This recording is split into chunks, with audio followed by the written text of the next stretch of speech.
Minecraft just announced their new Caves and Cliffs update, and here is everything they showed us in the Minecraft 2020 livestream.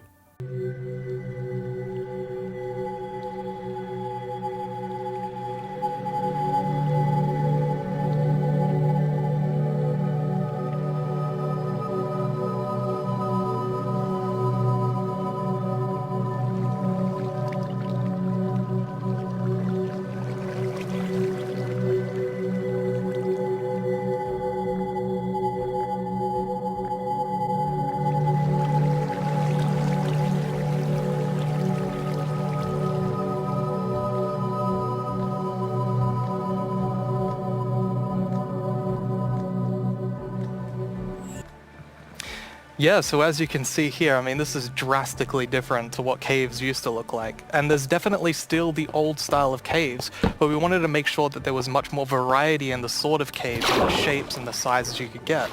And even here, you can see that there's some water underground. Yes, so we actually added something we call local water levels. So in one cave you might find like a cave lake, and another cave might not have that one. And this also means that we get naturally generated waterfalls, which is so pretty. And it also kind of gives like new ways to traverse the underground. You can actually go cave rafting. Yeah, so you'll see in a bit that our player here will actually use a boat to raft, and that is just such an exciting opportunity to be able to traverse the caves in a very different way than you used to. Yeah, we were playtesting, and then one of the devs like, look at this, it's so fun, and all of us just started to go with the boat on the waterfall. It was a lot of fun. So another thing to note here is that you could see that a lot of the ores were actually glowing. Dripstone caves biome. And whenever I think about the idea of a cave update, the image of stalagmites and stalactites comes into my head. But adding these are pretty difficult. You know, it's a very unique shape that Minecraft isn't really accustomed to. But I think the way that the artist put it into Minecraft works quite well. And of course there's some mechanics surrounding this, so you can see that someone destroyed the block up the top, and so the dripstone fell down. And also, unfortunately for this zombie here, we can actually see that it's basically this growth, and this is called the Skulk blocks. And one of the blocks is called the Skulk sensor. This is the new redstone block. As you can see, when you place or destroy a block, or if you have footsteps, it'll actually detect the vibrations around and then emit a redstone signal. So this is going to be very interesting for redstone players. We even have a mechanic around it where you can actually use wool with wool occlusion to essentially prevent signals from being able to get into the Skulk sensor. So let's take a look at that now.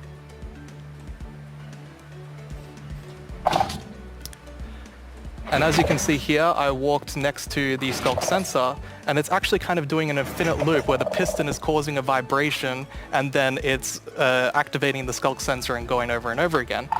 But here, I've actually put a wool block in between the piston, which prevents the signal from going to the Skulk sensor. This can allow you to even do sort of... We get wireless redstone thanks to the Skulk sensor. Yes.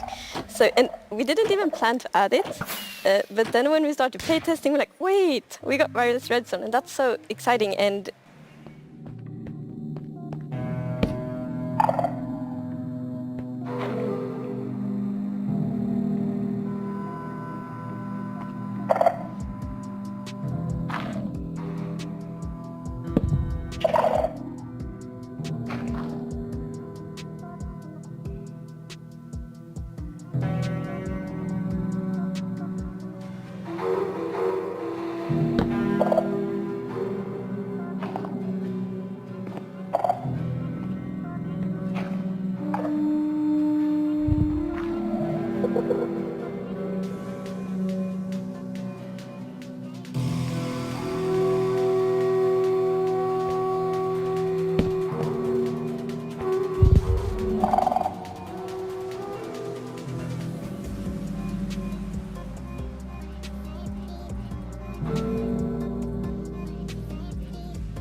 He was wearing full netherite armor at this point.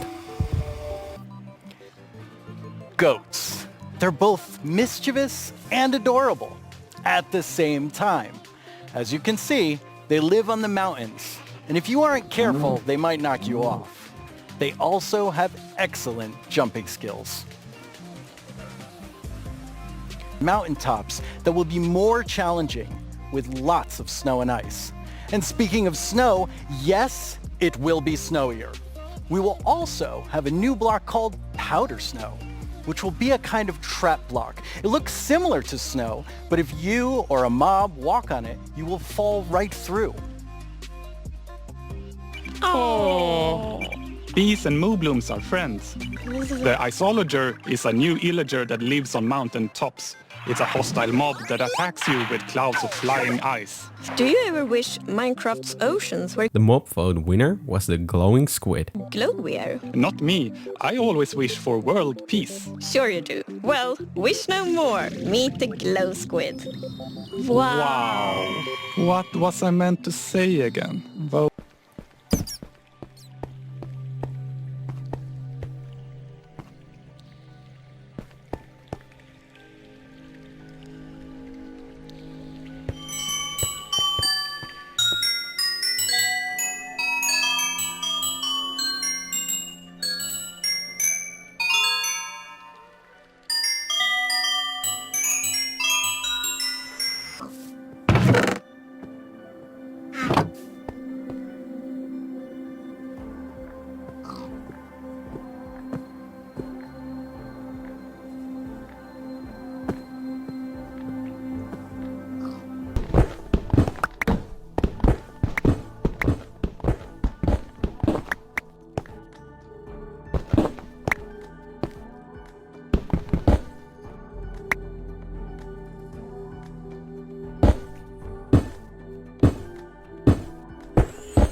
In this system, you're basically going to find these excavation sites all throughout your world. And you can make this new tool called the brush that is going to help you uncover the mysteries of all these dig sites. So you come to one of these ancient structures and you can sort of use the brush to clear away some of the rubble that may have collapsed in those structures. And sometimes you might even find something shiny inside them.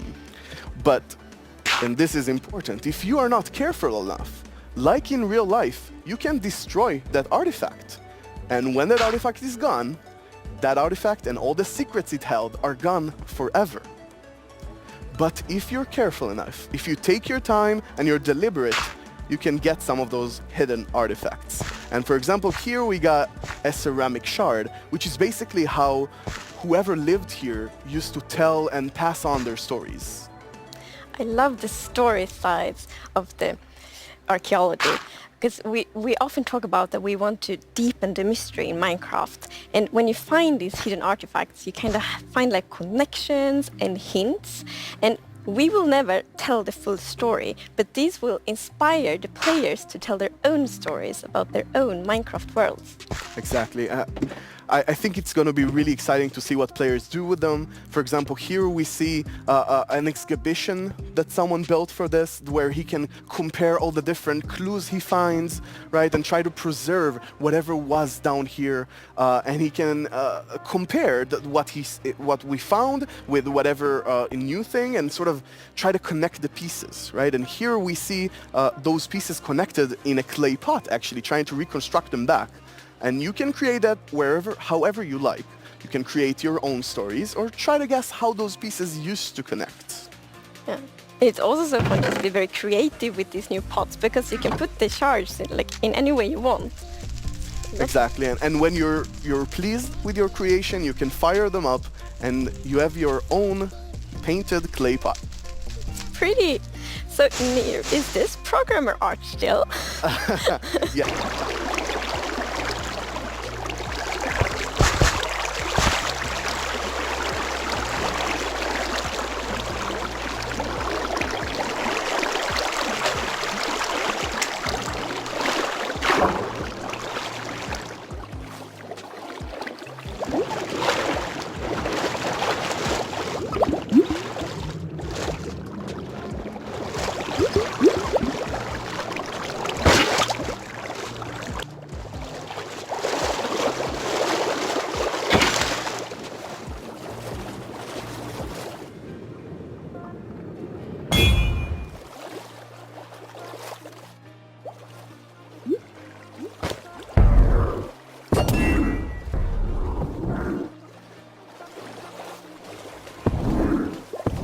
And now I see why you're calling them the cutest predator you'll ever meet. Actually create your own Axolotl army, basically, and charge into the oceans with them, and they will help you fight various, they'll attack cute fish as well, but they'll help you fight the drowns and the guardians, and they're actually quite useful when fighting guardians, because they have this special ability that whenever they take damage, they sort of play dead. And when they're playing dead, no mob will actually attack them. So they have this time to regen back help and then jump back into the fight together with you. And if you learn how to cooperate with them really well, they might even heal you during the battle.